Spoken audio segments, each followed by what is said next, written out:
Thank you very much. Madam President, ladies and gentlemen, dear friends and colleagues. Very much has been said. I was thinking about saying something, but the very great speakers, my predecessors, said practically everything. So I will stress 3 points and I will make a suggestion.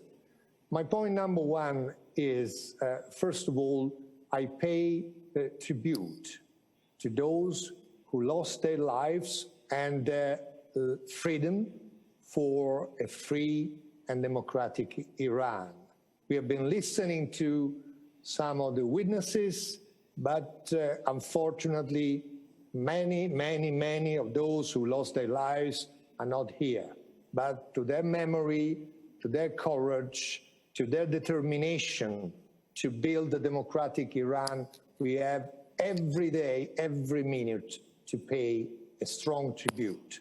This is my first point, because for what has been said partially, those people who has been fighting for having a free and democratic Iran, those people are the good believers. Those people are the good Muslims. Those people are those respecting their religions. Because frankly speaking, I'm a Christian. And since I'm Christian, I would like to mention Pope Francis, when he said, those who kill or tolerate to kill in the name of God, those people commit serious blasphemy. So it is exactly the opposite of what any religion wants: tolerance, full respect, equality between everybody, women, men, professing different religions. These are the real believers. The religious tyranny is not the respect of a given religion, nor my religion, nor your religion, nor any religion, with people that incite or directly commit massive killings.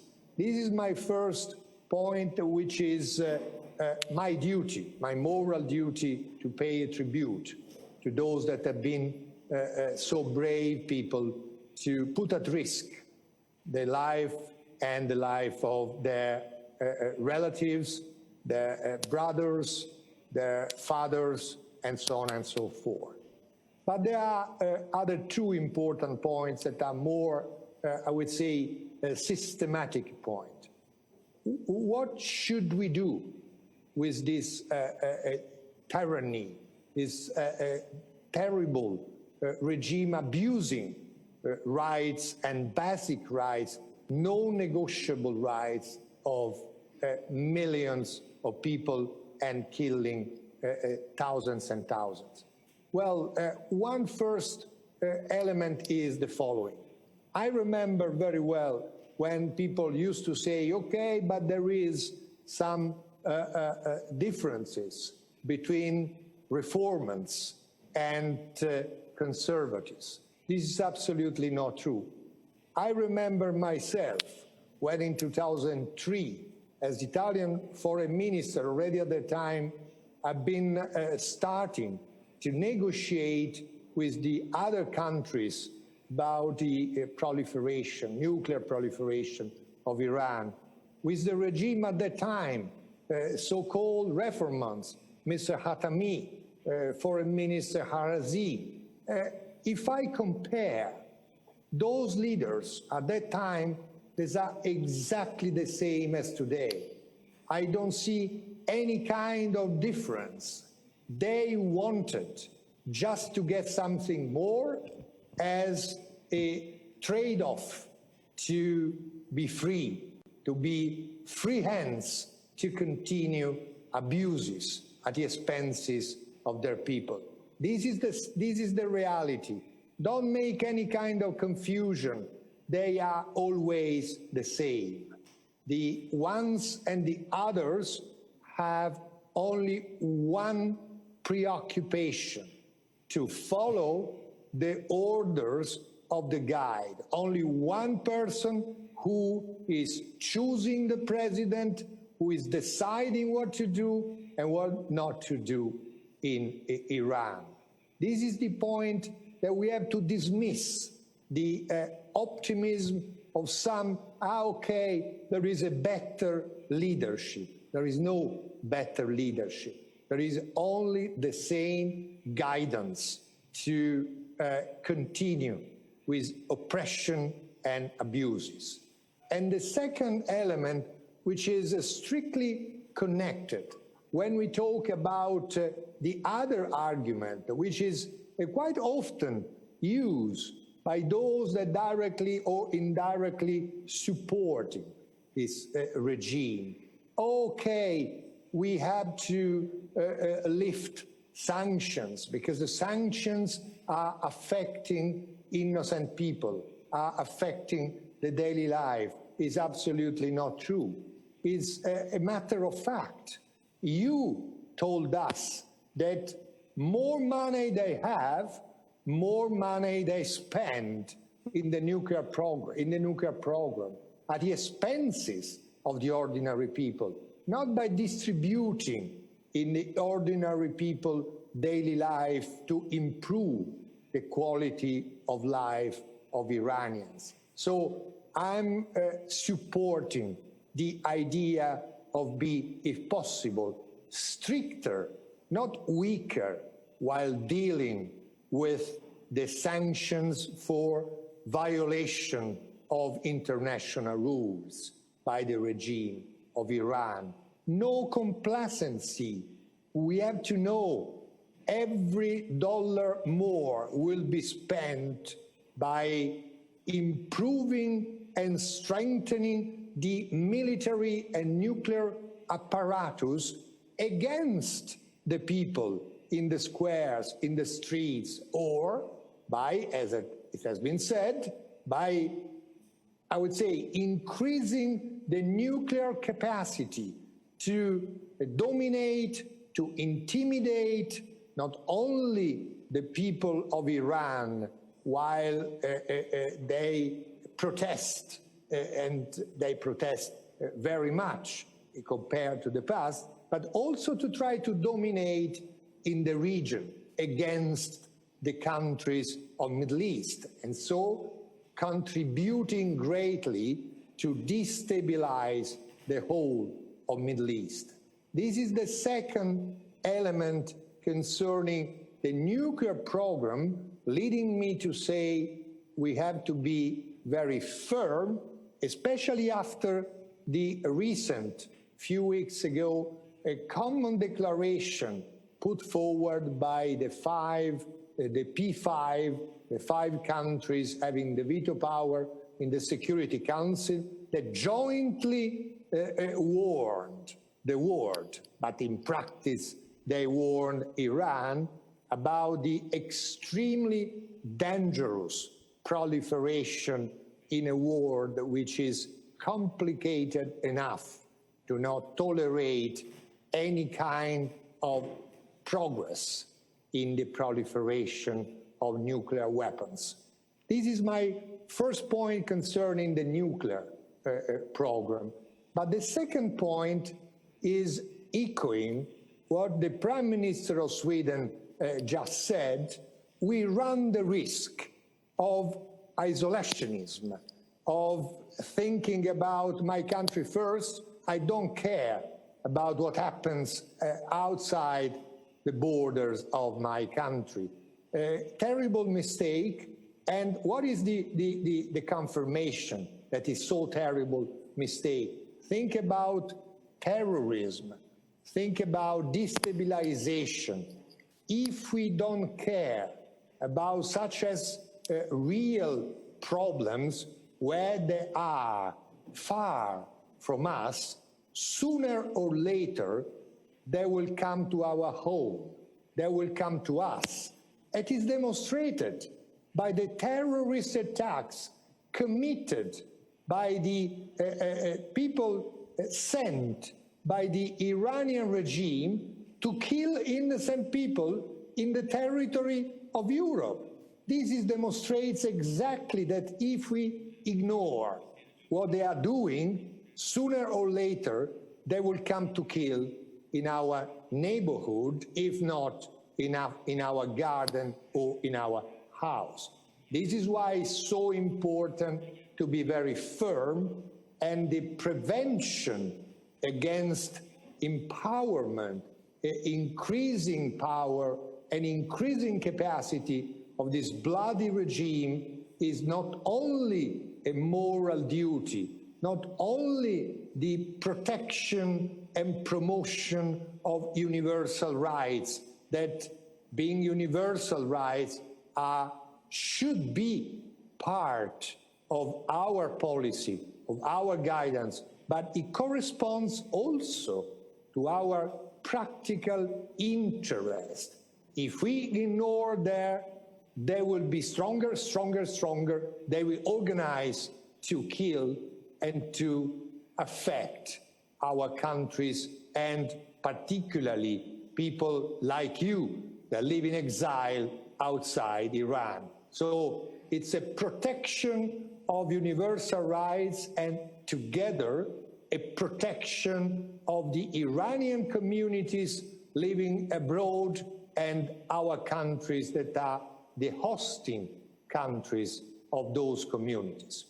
My point number two is concerning human rights. Well, it has been said very much also about this point, but I'm addressing this issue under, I would say, also an international legal point of view. I'm a judge by career. I'm just being appointed as the president of the Italian Supreme Court. So in that capacity, I'm a man of law. I can understand how to prevent and how to react to this kind of massive violations. The first point is these massive violations correspond, no doubts, to the crime of, I would say, massive violation and crimes against humanity. And in that quality, those crimes have to be punished without time limits. This is the point that justifies our common action, I would say imposes our common action today. We are not talking about events of 30 years ago.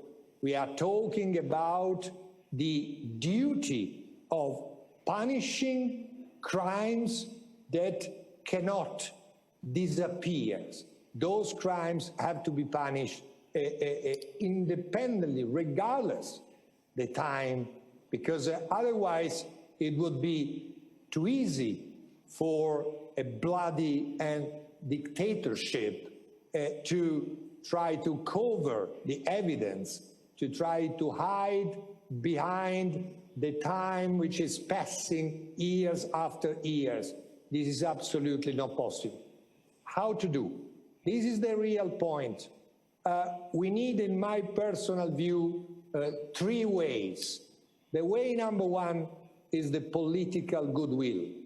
I don't see, frankly speaking, for the reasons that have been said already, a real goodwill to pursue and to go against this kind of actions that are, I would say, actions that permanently, forever, will remain with a real shame,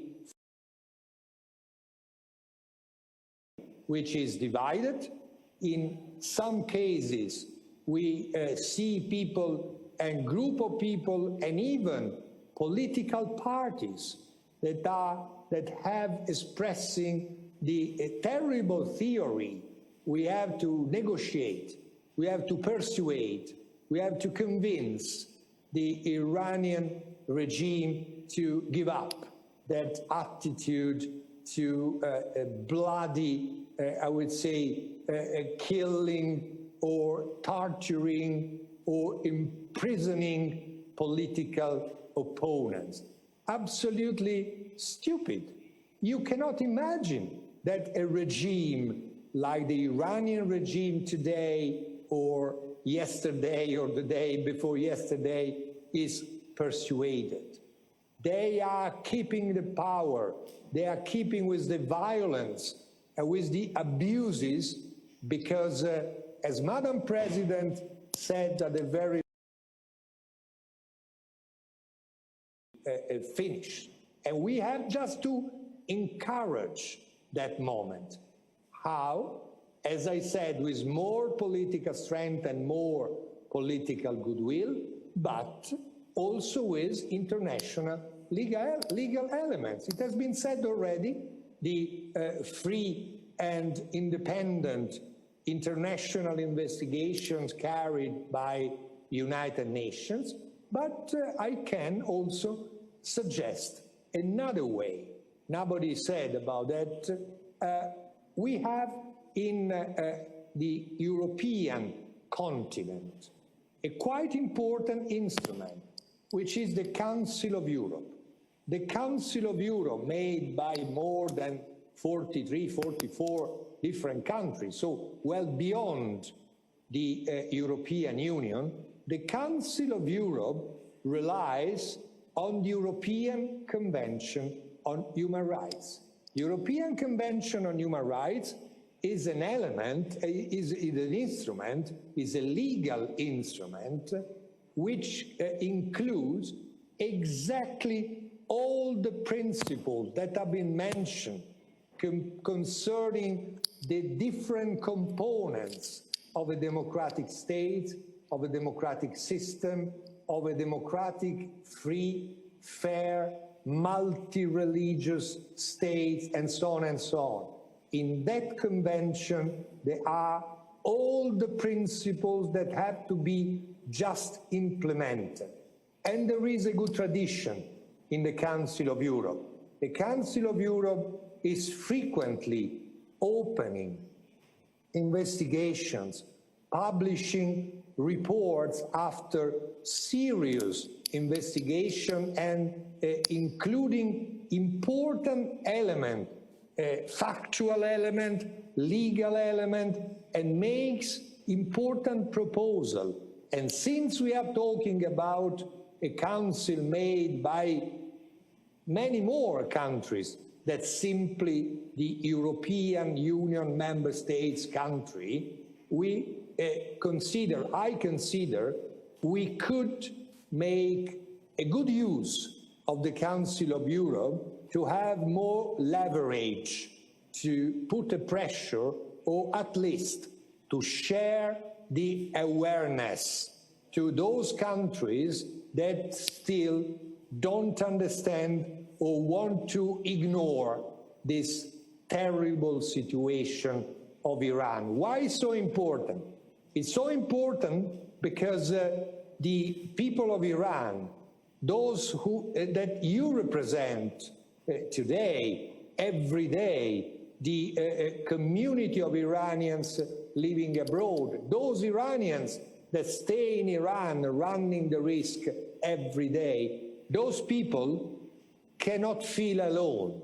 And if a group of countries amounting to more than 40 countries, plus, of course, countries like the United States, the big powers, together launches a message that this regime has to go. That regime is close to the end.